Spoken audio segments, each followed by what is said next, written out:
हाय। Archana Rachna study points पे unit number 4 का biology class 11th की है। स्टार्ट टॉपिक पराशरण ऑस्मोसिस। पराशरण क्या होता है? एक प्रकार का विषरण जिसे पराशरण कहा जाता है, जिसमें जल वाटर होता है और विलायक होते हैं, सॉल्वेंट होता है कि अणु होते हैं। जल क्या होता है और सॉल्वेंट्स क्या होते हैं? एक दूसरे को मिलाए जाते हैं, जिससे क्या हमारा बन के तैयार होता है? अर्ध परागम्य झिल्ली, जिसे सेमी परमेबल बोला जाता है। द्वारा विलय की कम सांद्रता वाले विलयंस को विलय की अधिक सांद्रता वाले विलयंस की ओर क्या करते हैं? गति करते हैं। कम सांद्रता के जितनी भी लेस देन होते हैं वो क्या करते हैं? जिसमें हाई सॉल्यूशंस शुगर सॉल्यूशन होता है उनके साइड क्या करते हैं? आकर्षित होते हैं, उनके साइड गति करते हैं। जल अणुओं के उच्च सांद्रता स्तर से निम्न सांद्रता वाले स्थलों की ओर गति करता है। पराशरण जल के अणुओं का एक अर्ध परागम्य झिल्ली द्वारा होने वाला मिश्रण है। पराशरण क्या है? अर्ध परागम्य झिल्ली के द्वारा होने वाला मिश्रण है। इस क्रिया में जल सभी जैविक तंत्रों में विलायक के रूप में कार्य करते हैं। किसमें करते हैं? सभी रूप से सभी जो भी कार्य होंगे वो किसमें होंगे? विलायक के रूप में कार्य करेंगे। और किसी तरल अथवा ठोस पदार्थ की पतली परत झिल्ली कहलाती है। कोई भी ठोस पदार्थ ले लीजिए, जैसे हम क्या ले सकते हैं? कुकर ले लिया हमने, ठीक। उसकी परत जो होती है वो पतली झिल्ली, उसमें नीचे जो इस समय नॉन स्टिक का कुकर आ रहा है उसकी पतली सी झिल्ली लगी रहती है जिसमें छेद छेद होते हैं। उसमें झिल्ली का वह अणु, नहीं गलत है, किसी तरल अथवा ठोस पदार्थ की पतली परत झिल्ली कहलाती है। झिल्ली का वह अणु जिसके द्वारा अपने और आने जाने वाले अणुओं को आयंस नियंत्रण करते हैं। जैसे हम किस चीज़ का ले सकते हैं? परमेबिलिटीज कहलाती है। जैसे परागम्य झिल्ली होते हैं, परमेबली, अपरागम्य झिल्ली होते हैं, इम्परमेबल झिल्ली, अर्धपरागम्य, वर्णात्मक झिल्ली होती है। 4 प्रकार की झिल्लियाँ होती हैं। परागम्य झिल्ली क्या होती है? इसमें सबसे पहले मुक्त रूप से आते जाते सेलुलोज से बनी हुई कोशिका भित्ति। कोई भी कोशिका भित्ति आप पढ़ेंगे तो सेलुलोज का नाम जरूर आएगा। इसमें मुक्त रूप से आते जाते जितनी भी कोशिका होंगी वो सेलुलोज की बनी होती है। वो सेल्स कैसे होते हैं? सेलुलोज की भित्ति।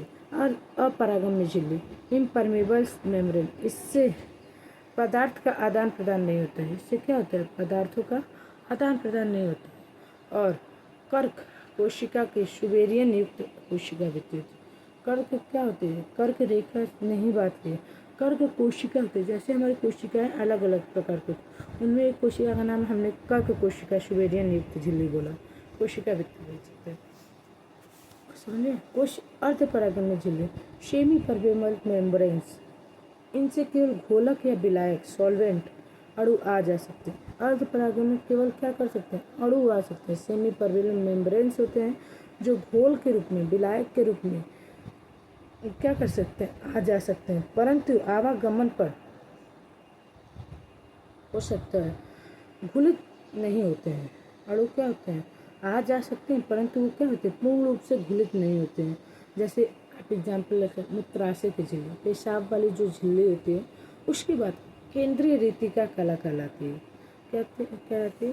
केंद्रीय रेतिका कला। वर्णात्मक झिल्ली, सेलेक्टिव परमेबल्स, इनसे विलायक के अणु के साथ साथ कुछ अन्य चयनित घुलित पदार्थों के अणु या आयंस आ जा सकते हैं।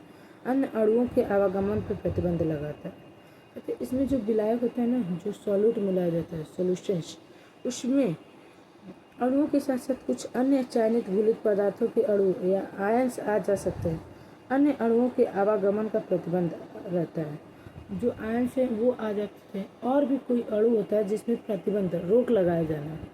और कोशिका कला, जो द्रव्य कला, सेलोफेन पेपर या पार्चामेंट झिल्ली या डायलिसिस नलिका, पर्चामेंट झिल्ली, मेम्ब्रेन्स या डायलिसिस नलिका। कहने का तरह जो सोल्फेन पेपर है एक अलग तरह का पेपर होता है जिसमें H2O हाइपोथेनिक सॉल्यूशन होता है, आइसोथेनिक सॉल्यूशन होता है, हाइपोनेटिक सॉल्यूशन होता है। जो अलग अलग H2O किधर से डिस्टर्ब होगा, फिर किधर से H2O जाएगा, इसके लिए वैक्यूल तैयार किए जाते हैं। Thank you. आज की मेरी क्लास यहीं समाप्त होती है। जो आपको मिली है किस पे, पराशरण। किस लिए मिली भैया? क्योंकि इसको आप पढ़ोगे धीरे धीरे तो ज़रूर समझ, आराम से आप नोट्स भी बना सकते हैं, पढ़ भी सकते हैं, अपने एग्जाम की तैयारी भी कर सकते हैं, आपका सिलेबस भी कंप्लीट होगा।